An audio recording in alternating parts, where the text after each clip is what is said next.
As grandes navegações. Você sabia que no século XIV eu era o ser mais temido pelos navegadores? Naquela época, as pessoas não sabiam que a Terra tinha a forma de uma esfera e achavam que o mundo era formado apenas pela Europa, pela África e pela Ásia. O mar Mediterrâneo era o principal acesso da Europa para o Oriente.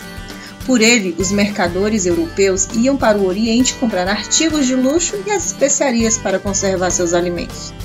Mas a cidade de Veneza e Genova fizeram um acordo com os árabes.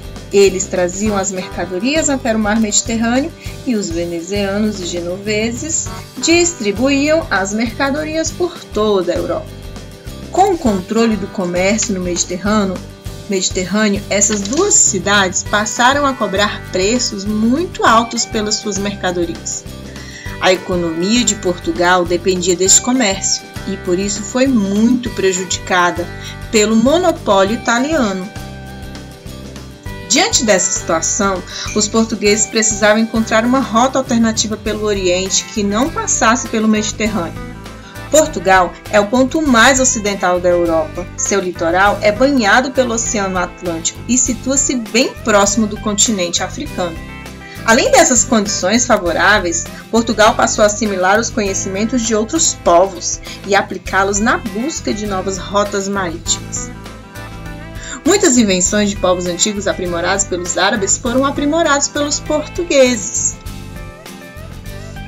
como a bússola, o astrolábio, o quadrante, a ampulheta e as velas latinas.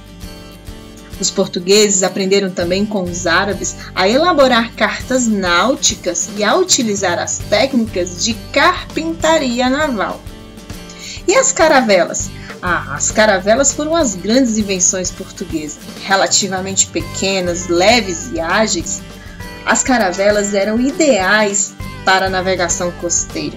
Eram dotadas de velas triangulares que possibilitavam navegar contra o vento e desviar de obstáculos.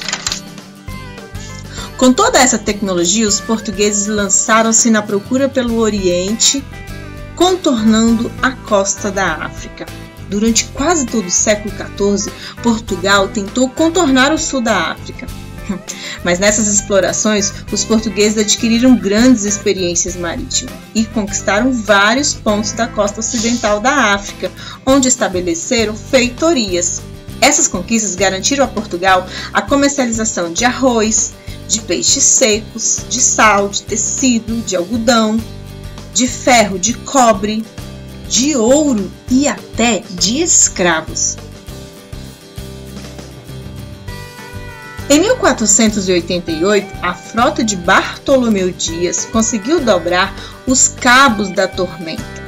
Nessa etapa, o caminho para o Oriente era um grande desafio, pois os ventos fortes e as grandes tempestades que ali ocorrem faziam do local um ponto crítico.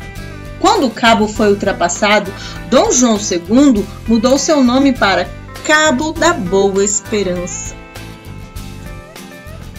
pois sua travessia comprovava que o Oceano Atlântico e o Índico se ligavam. Aumentavam assim a esperança de os portugueses chegarem ao Oriente contornando a África. Finalmente, no ano de 1498, Vasco da Gama conseguiu chegar às Índias, contornando o continente africano, e Portugal adquiriu o monopólio do comércio das especiarias. Depois do retorno de Vasco da Gama, uma grande expedição foi organizada. Seu comandante, Pedro Álvares Cabral, tinha a missão de negociar acordos comerciais com os mercadores orientais. Durante a viagem para escapar das zonas de calmaria, Cabral ordena que as embarcações façam uma rota mais ao sudoeste. Mas o desvio foi tão grande que a frota atravessou o Atlântico, encontrando novas terras no meio do caminho. Dias depois, a frota de Cabral retoma o caminho para as Índias. Há algum tempo, os historiadores contestam essa versão. Segundo eles, o governo português já tinha conhecimento da existência de terras a oeste. Portanto, o desvio da frota de Cabral pode ter sido planejada. para que encontrasse as terras que mais tarde foram chamadas de Brasil. E você, o que acha dessa história de Pedro Álvares Cabral ter encontrado sem querer essas novas terras?